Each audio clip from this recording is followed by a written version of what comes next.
Okay. Praise the Lord.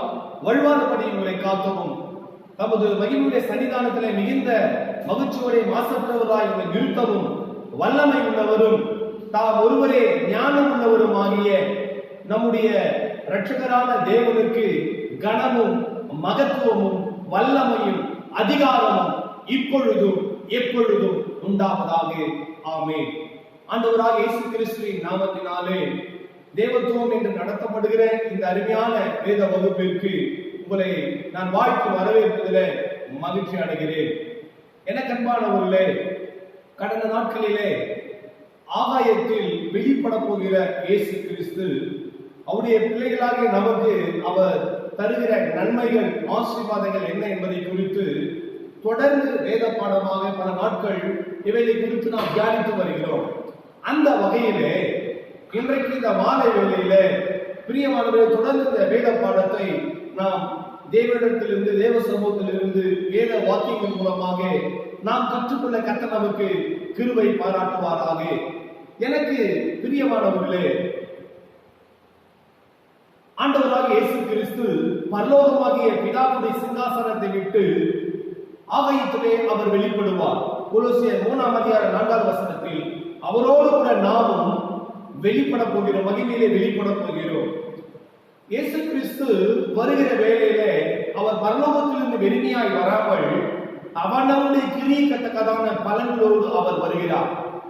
மீண்டும் சொல்கிறேன், மணவாளனாக இயேசு கிறிஸ்து ஆகாயத்திலே வெளிப்படும் பொழுது பரலோகத்திலிருந்து மணவாட்டியினுடைய கிரியக்கத்தக்கதான பலன்களை அவர் கொண்டு வருகிறார்.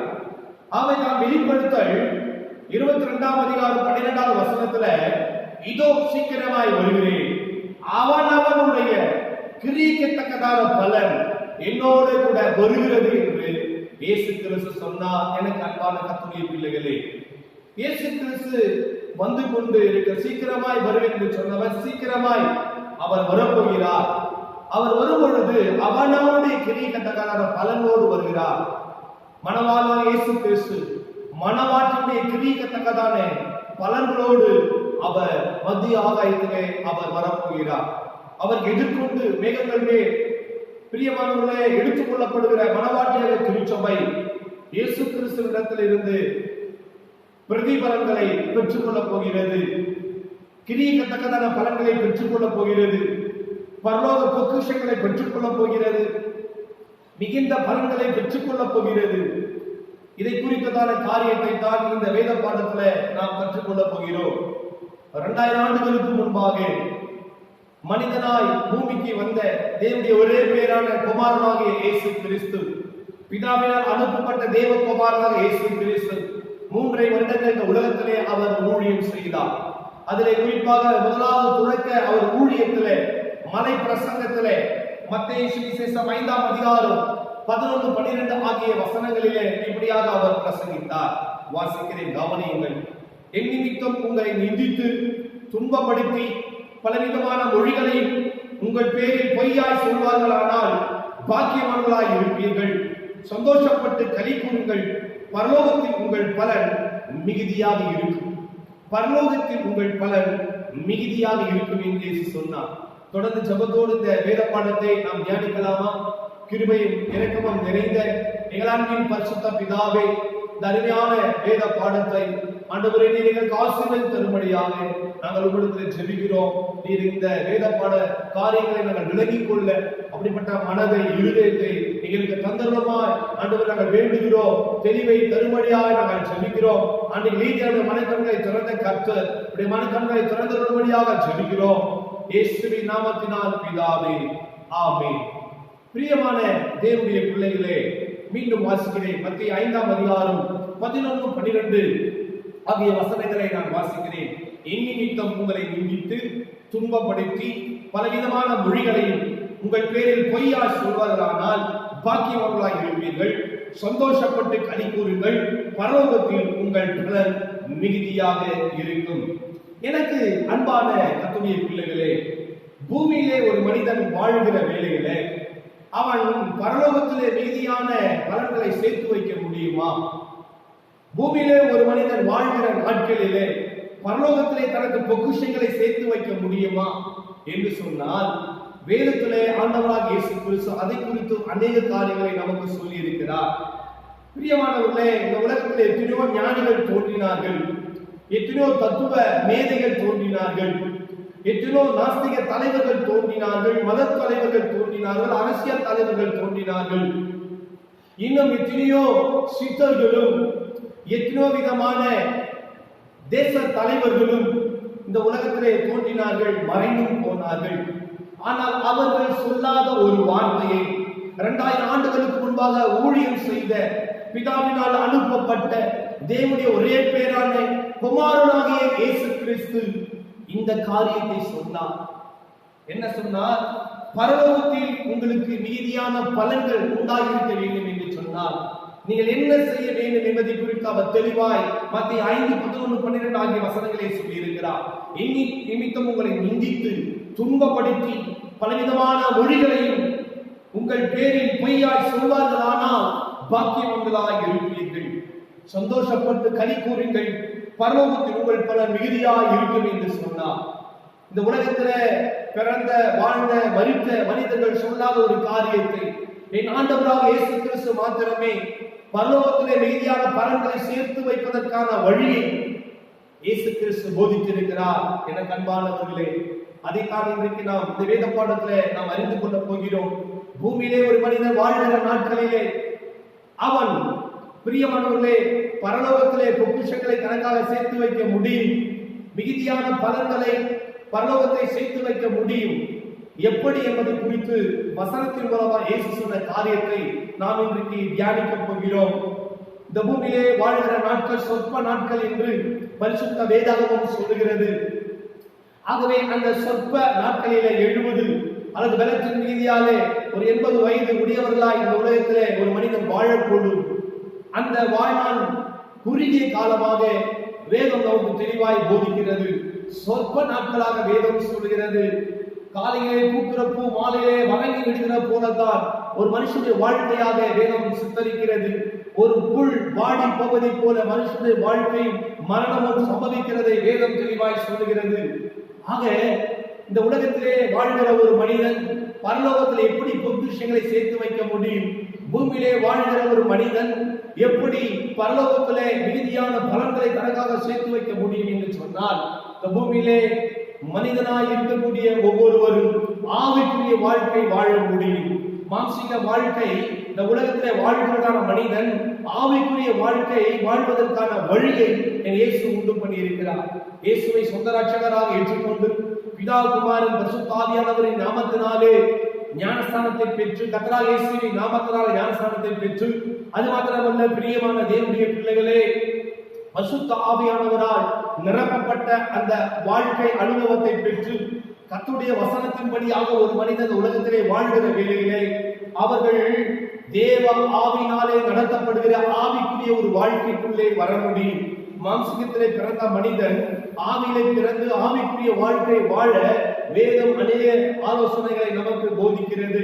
அப்படியாக ஒரு மனிதன் ஆவிக்குரிய வாழ்க்கை இந்த உலகத்திலே வாழ்கிற வேளையிலே இயேசுவுக்காய் அவன் படுகிற நிந்தைகள், இயேசுவுக்காய் அவன் படுகிற ஓத்தரவுகள், பிரச்சனைகள், பாடுகள் அவனுக்கு பரலோகத்திலே மீதியான பலன்களை உண்டு பண்ணக்கூடியதாக இருக்கிறது. ஆண்டவராக இயேசுவின் நாமத்தினாலே நிந்திக்கப்படுகிற வேளையிலே, துன்பப்படுகிற வேளையிலே, அது மாத்திரமல்ல பொய்யான குற்றச்சாட்டுகள் அவர் மீது சுமத்தப்பட்டு அவர்கள் குற்றவாளிகளைப் போல அவர்கள் பல ஜனங்களாலே துன்புறுத்தப்படுகிற வேளையிலே மிகுதியான பலன்களை இயேசு பரலோகத்திலே அவர்களுக்கு வைக்க முடியும். இயேசுக்கு சதனாலா சொன்னார், நீங்கள் பாக்கியவான்கள் என்று சொன்னார். பாக்கியவான்கள் என்றால் ஆங்கிலத்தில் blessed என்று சொல்லப்படுகிறது. blessed people, யார் தேவனால் ஆசீர்வதிக்கப்பட்ட மக்கள் என்று சொன்னால், இயேசுவுக்காக நிந்தைகளையும் பாடுகளையும் அவமானங்களையும் செய்யாத குற்றத்தை செய்ததாக குற்றம் சுமத்தப்படுகிற மக்கள் பாக்கியவான்கள், தேவனால் ஆசீர்வதிக்கப்பட்டவர்கள் என்று வேதம் சொல்கிறது. காரணம், இந்த பூமியிலே வாழ்கிற நாட்களிலே நாம் பெற்றுக்கொள்கிற அந்த ஆசீர்வாதத்தை அல்ல, பரலோகத்திலிருந்து இறங்கி வருகிற வானத்திலிருந்து வானாதி வானங்கள் என்று சொல்லக்கூடிய அந்த பரலோகத்திலிருந்து ஆகாயத்திலே வெளிப்படக்கூடிய ஆண்டவராக இயேசு கிறிஸ்து அவர் பிரியமானவர்களே மனவாட்டியார் திருச்சபைக்கு மிகுதியான பலன்களோடு, கிரீக்கத்தக்கதான பலன்களோடு, அநேக பொக்கிஷங்களோடு அவர் வருகிறார். ஆகவே அதை நாம் பெற்றுக்கொள்ள வேண்டும் என்று சொன்னால் இயேசுவுக்காக இந்த உலகத்திலே பல துன்பங்களையும் பாடுகளையும் அவமானங்களையும் செய்யாத குற்றத்தை செய்ததாக குற்றச்சாட்டுகளையும் பிரியமானவரை சுமத்தப்பட வேண்டிய நிர்பந்தமான சூழ்நிலையிலே ஒரு விசுவாசியான தேவனுடைய பிள்ளை தள்ளப்படுகிற வேளையிலே அவர்கள் மிகுதியான பலன்களை இயேசு கிறிஸ்துவிடத்தில் பெற்றுக்கொள்ள முடியும் என்பதை வேதம் நமக்கு தெளிவாக சொல்லுகிறது. நான் இந்த வேத பாடத்தின் மூலமாக உங்களிடத்தில் சொல்லிக்கொள்ள விரும்புகிறேன். அடுத்து பிரியமானவரை, பரலோகத்திலே நாம் மிகுதியான பொருட்களை சேகரித்து வைக்க முடியுமா என்றால் முடியும். எப்படி என்று சொன்னால் அதற்கான வழியை நான் உங்களுக்கு சொல்கிறேன். இயேசு சொன்ன வழியை தான் நான் உங்களுக்கு சொல்கிறேன். மத்தேயு சுவிசேஷம் 6ஆம் அதிகாரம் 20, 21 ஆகிய வசனங்களை வாசித்து பார்க்கிற வேளையிலே அந்த 2 வசனங்களை நான் வாசிக்கிறேன். பூமியிலே உங்களுக்கு பொக்கிஷங்களை சேர்த்து வைக்க வேண்டாம், இங்கே பூச்சியும் துருவும் அவைகளை கெடுக்கும், இங்கே திருடரும் கன்னமிட்டு திருடுவார்கள். பரலோகத்திலே உங்களுக்கு பொக்கிஷங்களை சேர்த்து வையுங்கள், அங்கே பூச்சியாவது துருவாவது கெடுக்கிறதும் இல்லை, அங்கே திருடர் கண்ணமிட்டு திருடுவதும் இல்லை. உங்கள் பொக்கிஷம் எங்கே இருக்கிறதோ அங்கே உங்கள் இருதயமும் இருக்கும் என்று இயேசு கிறிஸ்து போதித்தார். எனக்கு அன்பான கர்த்தருடைய பிள்ளைகளே, பூமியிலே உங்களுக்கு பொக்கிஷங்களை சேர்த்து வைக்க வேண்டாம் என்று சொன்னார். இந்த உலகத்திலே அநேக அரசியல் தலைவர்களும் அநேக பிசினஸ் மேன்களும் செய்கிற மிகப்பெரிய தவறு, தங்களுக்காக பொக்கிஷங்களை சேர்த்து வைக்க அதிகமாய் பிரயாசப்படுகிறார்கள். பிரியமானவர்களே, மறைந்த தமிழக முதல்வர் முன்னாள் முதலமைச்சர் செல்வி ஜெயலலிதா கர்நாடக அரசாங்க அந்த கோர்ட் மூலமாக அவர் முதலாவது குற்றவாளி என்று, அவர் சொத்து குவிப்பு வழக்கிலே ஒரு குற்றவாளி என்று பிரியமானவர்களே அவர் மரித்த பிற்பாடு அவருக்கு அந்த தீர்ப்பு வந்தது. பிரியமான ஏராளமான சொத்துக்களை வைத்திருந்த செல்வி ஜெயலலிதா அம்மையார் அவர்கள் மரித்தார்கள். நமக்கு தெரிந்த ஒரு காரியம்தான். ஆனால் போகும்பொழுது ஏதாவது கொண்டு போனார்களா என்றால் ஒன்றும் இல்லை. பிரியமான ஏராளமான சொத்துக்களை குடித்து விட்டார்கள் என்று அவர் மீது குற்றம் சாட்டப்பட்டது. என்றால் இந்த உலகத்தை விட்டு அவர்கள் பிரிந்த பொழுது ஒன்றையும் அவர்கள் கொண்டு போகவில்லை. ரோமர்கள் இந்த உலகத்திலே ஆட்சி செய்வதற்கு முன்பாக கிரேக்க சாம்ராஜ்யம் உலகத்திலே இருந்தது என்பதை நாம் அறிந்திருக்கிறோம். கிமு கிறிஸ்துவுக்கு முன்பாக 303வது வருஷத்துல கிரேக்க சாம்ராஜ்யத்தின் அரசன் என்று சொல்லக்கூடிய மகா அரசன் என்று சொல்லக்கூடிய மகா அலெக்சாண்டர் ஆட்சி செய்து வந்த காலம் அது. 19வது வயதிலே அரியணை ஏறி சிங்காசனத்தை உட்கார்ந்து ஆட்சி செய்த இந்த மகா அலெக்சாண்டர் தனது 21வது வயதிலிருந்து 33ஆம் வயது வரை கிட்டத்தட்ட 12 ஆண்டுகள் அவர் பல்வேறு ராஜாக்களோடு யுத்தம் செய்து உலகத்தின் 80% தேசத்தை அவர் தமது ஆட்சியின் கீழ் ஆளுகையின் கீழ் கொண்டு வந்தார். இந்தியாவிற்கு வந்து மீண்டும் பாபிலோனுக்கு அவர் திரும்புகிற வேளையிலே பிரியமானவர்களே, ஜூலம் என்ற நதிக்கரையிலே அவர் வியாதி பட்டு மரண படுக்கையிலே விழுகிறார்.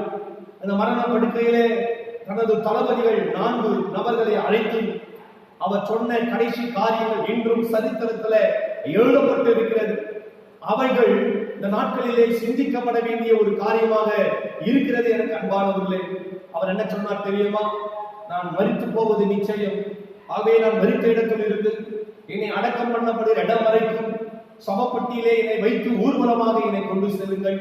அப்படி என்னை தூக்கி அந்த பெட்டியிலே செல்லுகிற வேலையிலே, அந்த சவப்பெட்டியிலே தூக்கி என்னை ஊர்வலமாய் கொண்டு செல்கிற வேலையிலே 2 பக்கங்களிலும் துவாரமிட்டு கோட்டைகளை செய்து அந்த துவாரத்தின் வழியாக எனது கரங்கள் வெளியே தெரியும்படியாக, அதை மற்றவர்கள் பார்க்கும்படியாக என்னுடைய கரங்கள் வெளியே நீட்டப்பட்டு அந்த பெட்டியிலே சுமந்து கொண்டு போக வேண்டும்.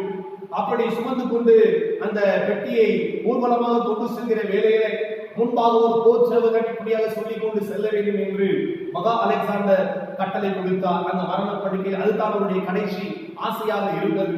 3 காரியங்களை அவர் சொன்னார். அதிலே ஒரு காரியம் இதுதான். அந்த போர் சேவகன் என்ன செய்து கொண்டு செல்ல வேண்டுமா? சத்தமிட்டு மகா அலெக்சாண்டர் இந்த உலகத்தில் வரும் பொழுது ஒன்றும் கொண்டு வரவில்லை, அவர் மரித்து போனார். போகும் பொழுது அவர் ஒன்றும் கொண்டு போகவில்லை. நிர்வாணியாய் தாயின் வயிற்றில் இருந்து வந்தார், நிர்வாணியாய் போகிறார். வெறும் கையாய் வந்தார், வெறும் கையாய் போகிறார் என்று சொல்ல வேண்டும் என்று அலெக்சாண்டர் கட்டளை கொடுத்தபடியே அன்றைக்கு அவருடைய அடக்க ஊர்வலமானது நடந்ததாக சரித்திரம் சொல்லுகிறது. அடுத்து இந்த மகா அலெக்சாண்டர் சொன்னா, அந்த ஊர்வலத்துல என்னை பரிசோதித்து எனக்கு உதவி செய்த மருத்துவ உதவி செய்த மருத்துவர்களும் அந்த அடக்க ஆராதனையில அவர்கள் செல்ல வேண்டும் என்று சொன்னார். காரணம், தேவன் என்னை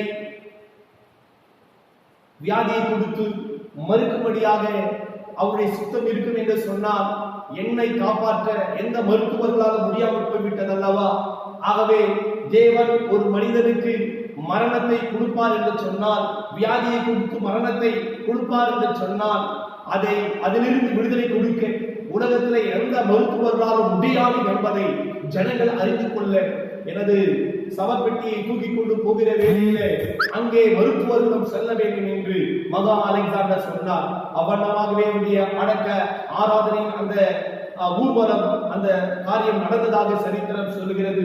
அது மாத்திரமல்ல பிரியமானவர்களே, அடுத்து மூன்றாவதாக மகா அலெக்சாண்டர் சொன்ன காரியம், நான் சேர்த்து வைத்த மீதியான பணங்கள், வெள்ளி, தங்கம், வெளியேறப்பட்ட கற்கள், இவைகளை அந்த ஊர்வலத்திலே நீங்கள் என்ன செய்ய வேண்டும்? இறைத்துக் கொண்டே கொஞ்சம் கொஞ்சமாக இறைத்துக் கொண்டே செல்ல வேண்டும் என்று சொன்னார். காரணம், நான் சேகரித்து வைத்த பணங்கள், வெள்ளி, தங்கம், வெளியேறப்பட்ட கற்கள் பூமியில் இருந்து நான் சேகரித்து வைத்தவர்கள், அவைகளை பூமியிலேயே நான் விட்டு விட்டு செல்கிறேன் என்பதை ஜனங்கள் அறிந்து கொள்ளட்டும் என்று அவன் சொன்ன காரியம் படி அவனுடைய அடக்க ஆராதனை நடந்தது.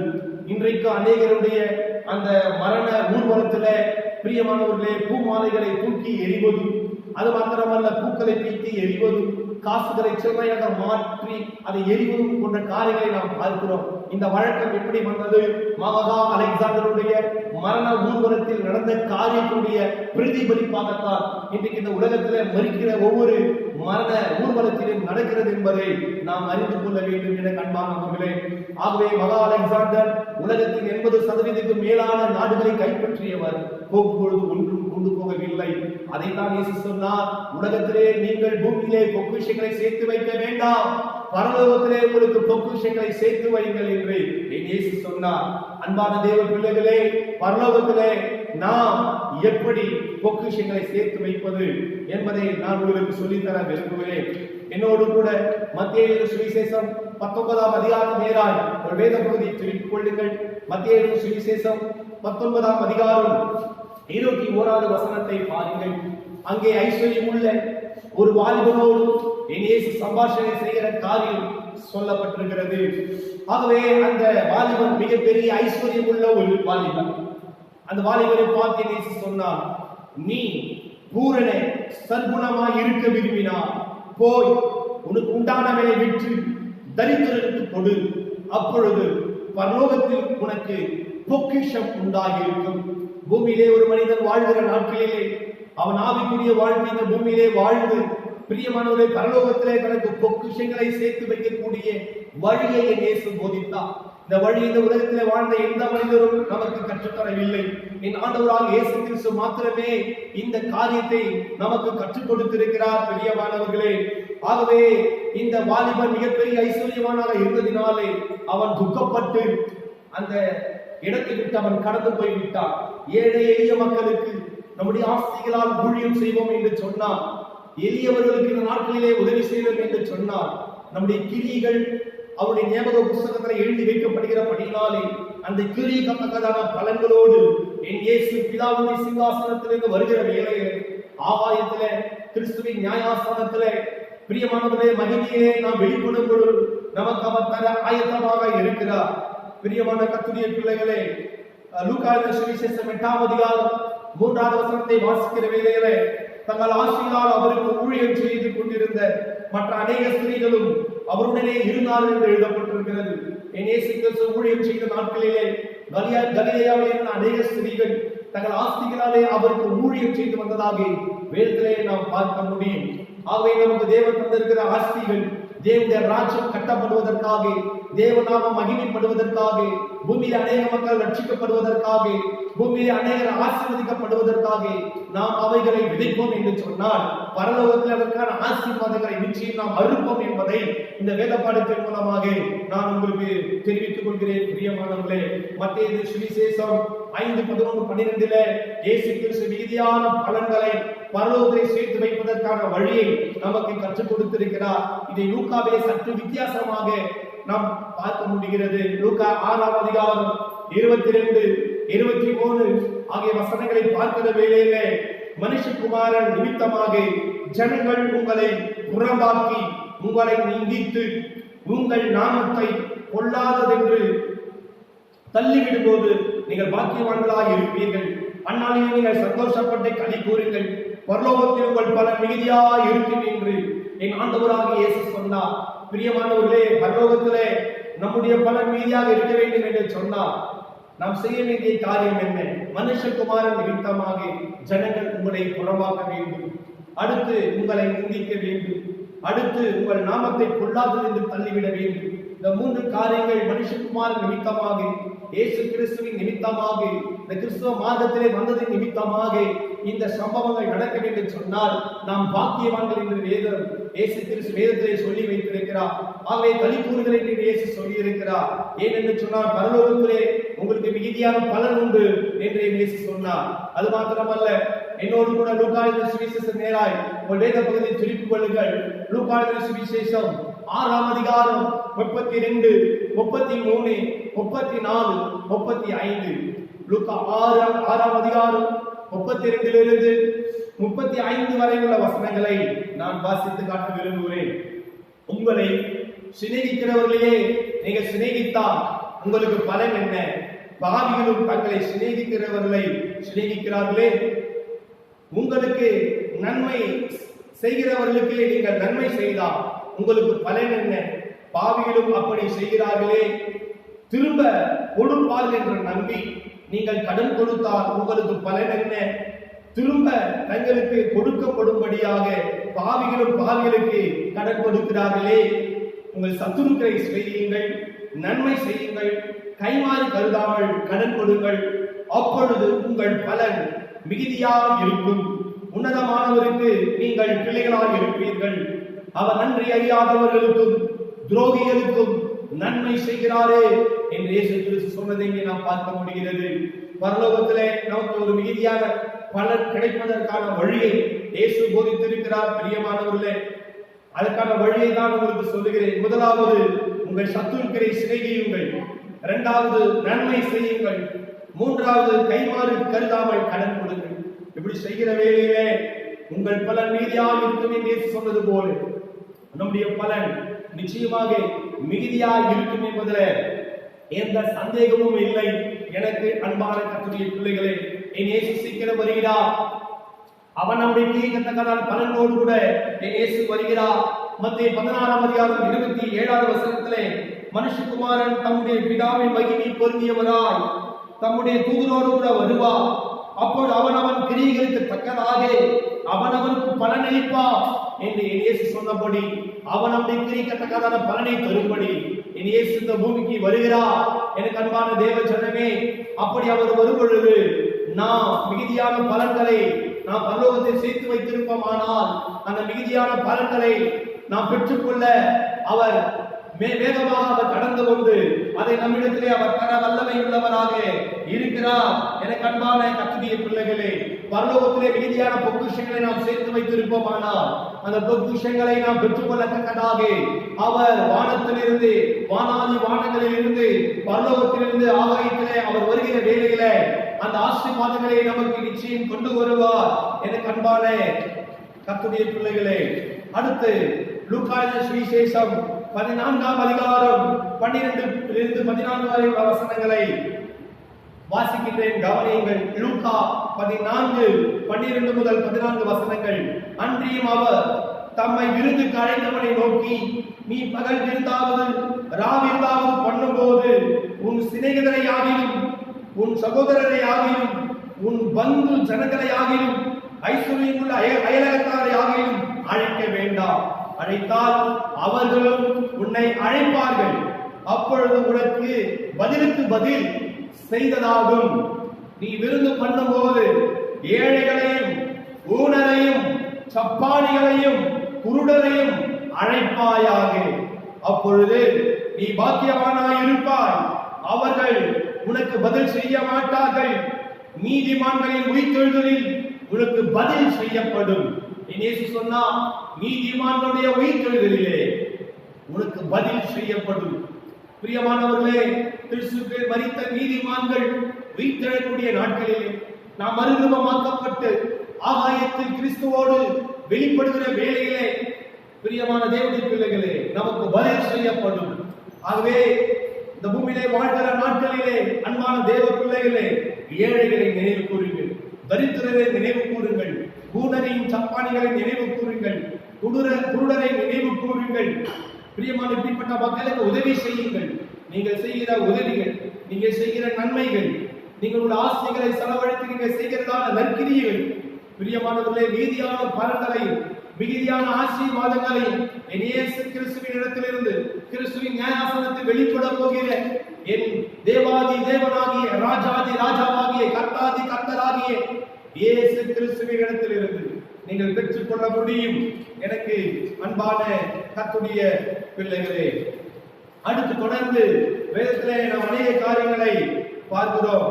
லூக்கா 15:17 இயேசு சொன்னார், அப்பொழுது மனம் திரும்ப அவசியம் இல்லாத 99 நீதிமான்களை குறித்து சந்தோஷம் உண்டாகிறதை பார்க்கிறோம். மனம் திரும்புகிற ஒரே பாவி நிமித்தம் பரலோகத்தில் மிகுந்த சந்தோஷம் உண்டாயிருக்கும் என்று உங்களுக்கு சொல்லுகிறேன் என்று இயேசு சொன்னார். இந்த பூமியிலே வாழ்கிற நாட்களிலே, ஆவிக்குரிய வாழ்க்கை வாழ்கிற நாட்களிலே அநேகருக்கு இயேசுவினுடைய சுவிசேஷத்தை, இயேசு கிறிஸ்துவின் நற்செய்தியை நாம் அறிவித்து அநேகரை ரட்சிப்புகளை கொண்டு வருகிற வேளையிலே பரலோகத்திலே மிகுந்த சந்தோஷம் உண்டாகிறது. அது மாத்திரமல்ல, 10வது வசனத்திலே லூக்கா 15:10 தேவனுடைய தூதர்கள் முன்பாக சந்தோஷம் உண்டாயிருக்கிறது என்று சொன்னார். ஆகவே அந்த சந்தோஷத்துக்கான ஒரு பலனை என் இயேசு கிறிஸ்து நிச்சயம் நமக்கு தரக்கூடியவராக இருக்கிறார். பவுல் சொல்கிறார், நீங்களே மகிழ்ச்சியின் கிரீடங்களாக இருக்கிறீர்கள் என்று சொன்னார். ஆகவே பவுல் மூலமாக ரட்சிப்புக்குள்ளாக நடத்தப்பட்ட சபை விசுவாசிகள், ஆத்துமாக்கள், பிரியமானவர்களே, ஒரு நாள் ரட்சிப்புக்குள்ளே நடத்தப்பட்ட அந்த ஊழியக்காரர்கள் அது நிமித்தமாக இயேசு கிறிஸ்துவினிடத்திலே பிரியமானவர்களே மிகுதியான வெகுமதிகளை, ஆசீர்வாதங்களை அவர்கள் கற்றுக்கொள்ள போகிறார்கள். இதை குறித்து தெளிவான காரியத்தை நாளை தினத்திலே நாம் கற்றுக்கொள்ள போகிறோம். தொடர்ந்து எபிரேயர் 10:34 கூட நான் உங்களுக்கு கடைசியாக வாசித்து காட்ட விரும்புகிறேன். நான் கட்டப்பட்டு இருக்கையில் நீங்கள் என்னை குறித்து பரிதபித்ததும் இன்றி பரலோகத்தில் அதிக மேன்மையும் நிலை உள்ளதமான சுதந்திரம் உங்களுக்கு உண்டென்று அறிந்து உங்கள் ஆஸ்திகளையும் சந்தோஷமாய் கொள்ளையிட கொடுத்தீர்கள் என்று எபிரேயர் நிருபத்தின் ஆசிரியர் சொல்லுகிறார். அன்பான கர்த்தருடைய பிள்ளைகளே, இங்கே நாம் பார்க்கிற காரியம் என்ன? பரலோகத்தில் அதிக மேன்மையும் நிலையுள்ளதமான சுதந்திரம் உங்களுக்கு உண்டென்று அறிந்து. இந்த எபிரேயர் நிருபத்தில பிரியமானவர்களே எழுதின ஆசிரியர் அந்த எழுதப்பட்ட மக்களுக்கு சொல்லுகிற காரியம், உங்கள் ஆஸ்திகளையும் சந்தோஷமாய் கொள்ளையிட கொடுத்தீர்கள் என்று சொல்கிறார். ஆகவே தேவன் நமக்கு தந்திருக்கிற பணம், தேவன் தான் நமக்கு தந்திருக்கிற சொத்து, ஆஸ்திகள் எதற்கு? தேவனுடைய ராஜ்யம் கட்டப்படுவதற்காக, தேவனுடைய நாமத்துக்கு மகிமையாக சிறுமைப்பட்டு வாழ்ந்த நாட்களிலே கர்த்தர் நம்மை நினைத்தருளி நாம் செய்த நீதியின் கிரியை நிமித்தமாக, நாம் செய்த ஊழியத்தின் நிமித்தமாக இன்னைக்கு உயர்த்தி ஆசீர்வதித்திருப்பார். ஆனால் இன்னும் தொடர்ந்து அவருக்காக தேவனுக்கு தந்த ஏராளமான நன்மைகளையும் ஆஸ்திகளையும் பணத்தையும் பொருளையும் அவர் ஊழியத்துக்காக நாம் செலவிடுகிற வேளையிலே 2 நன்மைகள் உண்டாகும். பரலோகத்தில் அதிக மேன்மை உண்டாகும், 2வது நிலையுள்ளதமான சுதந்திரம் உண்டாகும் என்று இயேசு கிறிஸ்து கற்றுக் கொடுத்தார். எனக்கு அன்பான கர்த்தருடைய பிள்ளைகளே, பூமியிலே ஊழியம் செய்கிற நாட்களிலே அநேகர் பேயை ஓட்டுகிறார்கள், அநேகர் அசுத்தாவிகளை துரத்துகிறார்கள். ஆகவே இத்தனை பேய்களை நான் ஓட்டினேன், இத்தனை அசுத்தாவிகளை துரத்தினேன் என்கிற ஒரு மகிழ்ச்சி அவர்களுக்குள்ளே இருக்கிறது. ஊழியம் செய்யும் போது சொன்னார் லூக்கா 10:20 ஆகிலும் ஆவியின் உங்களுக்கு கீழ்ப்படுகிறதற்காக நீங்கள் சந்தோஷப்படாமல் உங்கள் நாமங்கள் பரலோகத்தில் எழுதியிருக்கிறதற்காக சந்தோஷப்படுங்கள் என்றார் என்று வேதம் சொல்லுகிறது. ஆக இயேசுவின் நாமத்தினாலே போகின்றார், பிசாசுகள் கீழ்ப்படுகிறது, அசுத்தாவிகள் கீழ்ப்படுகிறது. இயேசுவின் நாமத்தை கொண்டு பேய்களை ஓட்டத்தக்க அதிகாரத்தை கர்த்தர் நமக்கு தந்திருக்கிறார். இதை மார்க் 16-17 நாம் பார்க்க முடியும். மத்தேயு 10ஆம் அதிகாரம் 2 வசனங்களை நாம் பார்க்க முடியும். வியாதியை நீக்கவும், நோயை போக்கவும், அசுத்தாவியை துரத்தவும் கர்த்தர் நமக்கு அதிகாரம் கொடுத்திருக்கிறார். அன்பான கர்த்தருடைய பிள்ளைகளே, தொடர்ந்து இந்த வேத பாடத்தின் கடைசியாக நான் உங்களுக்காக ஜெபித்து இந்த வேத பாடத்தை நிறைவு செய்ய விரும்புகிறேன். மிகுதியான பலன்களை பரலோகத்திலே நாம் சேர்த்து வைக்க வேண்டும் என்று சொன்னார் என்ன செய்ய வேண்டும்? மிகுதியான பொக்கிஷங்களை பரலோகத்திலே நாம் சேர்த்து வைக்க வேண்டும் என்றால் என்ன செய்ய வேண்டும்? பிதாவினிடத்தில் வருகிற இயேசு கிறிஸ்து அந்த மிகுதியான பலன்களை, அந்த நாம் சேர்த்து வைத்த பொக்கிஷங்களை அவர் அங்கிருந்து கொண்டு வர வேண்டுமானால் பூமியிலே நாம் வாழ்கிற நாட்களிலே ஆவிக்குரிய வாழ்க்கையை வாழ்ந்து இயேசுவுக்காக நிந்தைகளையும் துன்பங்களையும் பாடுகளையும் அனுபவித்து செய்யாத குற்றத்தை செய்ததாக குற்றம் சுமத்தப்பட்ட அந்த பாதையிலே மகிழ்ச்சியோடு ஏற்றுக்கொண்டு கடந்து போகிற வேளையிலே இயேசு வரும் பொழுது மீதியான பலன்களை தருவார். நம்முடைய நாமம் பிரியமான தூஷிக்கப்படுகிற வேளையிலே, நாம் மனிதரால் தள்ளப்படுகிற வேளையிலே அந்த மிகுதியான பலன்களை பெற்றுக்கொள்ள முடியும் என்று சொல்லி வேதத்தின் மூலமாய் நாம் பார்க்கிறோம். நம்முடைய ஆசைகளை, நம்முடைய பணத்தை ஊழியத்துக்காக, தேவ நாமத்துக்காக, தேவராஜன் கட்டப்படுவதற்காக தொடர்ந்து செலவழிக்கிற வேளையிலே மிகுதியான பொக்கிஷங்களை பரலோகத்திலே பெற்றுக்கொள்ள முடியும் என்று வேதம் நமக்கு சொல்கிறபடினாலே இந்த காரியங்களை நாம் செய்ய இந்த வேத பாடத்தின் மூலமாக கற்றுக்கொண்டதற்காக தேவனிடத்திலே தொடர்ந்து கண்களை மூடி நாம் செல்கிறோம். கிருபையும் இரக்கமும் நிறைந்த பரிசுத்த பிதாவே, இந்த வேத பாடத்திலே மிகுதியான பலன்களை நாங்கள் பெற்றுக்கொள்ள, பரலோகத்தினுடைய பொக்கிஷங்களை நாங்கள் பெற்றுக்கொள்ள நீர் எங்களுக்கு தந்த வழிகாட்டுவதற்காக நன்றி செலுத்துகிறோம். இந்த உலகத்திலே யாரும் சொல்லாத அபூர்வமான, வித்தியாசமான, தெய்வீகமான காரியங்களை நீர் எங்களுக்கு சொல்லி இருக்கிறீர். இவரை நாங்கள் கைக்கொள்ள அனைவருக்கும் சொல்ல பெருமை பாராட்டும்.